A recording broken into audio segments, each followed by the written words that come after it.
अगर तुम्हारे पास ऐसा ब्रश हो जिससे जो भी बनाओ वो सच हो जाए तो तुम क्या बनाओगे?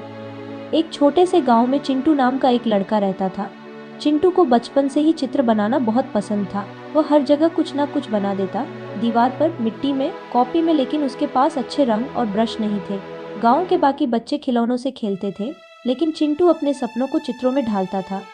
कभी वो उड़ने वाली साइकिल बनाता, कभी चॉकलेट का पहाड़, तो कभी एक बड़ा सा सुंदर घर।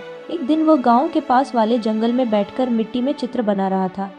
तभी एक रहस्यमय बूढ़ा आदमी उसके पास आया। उसकी आंखों में अजीब सी चमक थी। बूढ़े ने मुस्कुराकर पूछा, तुम्हें चित्र बनाना बहुत पसंद है ना? चिंटू ने कहा, हाँ, लेकिन मेरे पास अच्छे रंग और ब्रश नहीं है, इसलिए मैं बस मिट्टी में ही बनाता हूँ।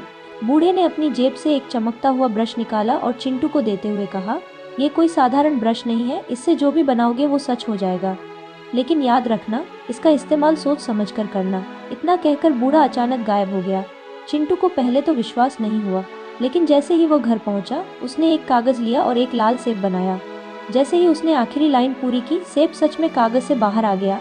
चिंटू खुशी से उछल पड़ा। अरे, ये सच में जादुई है। अब तो वो रोज नई नई चीजें बनाने लगा।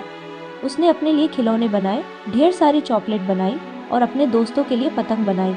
गांव के बच्चे अब चिंटू के घर के बाहर लाइन लगाकर खड़े रहते थे।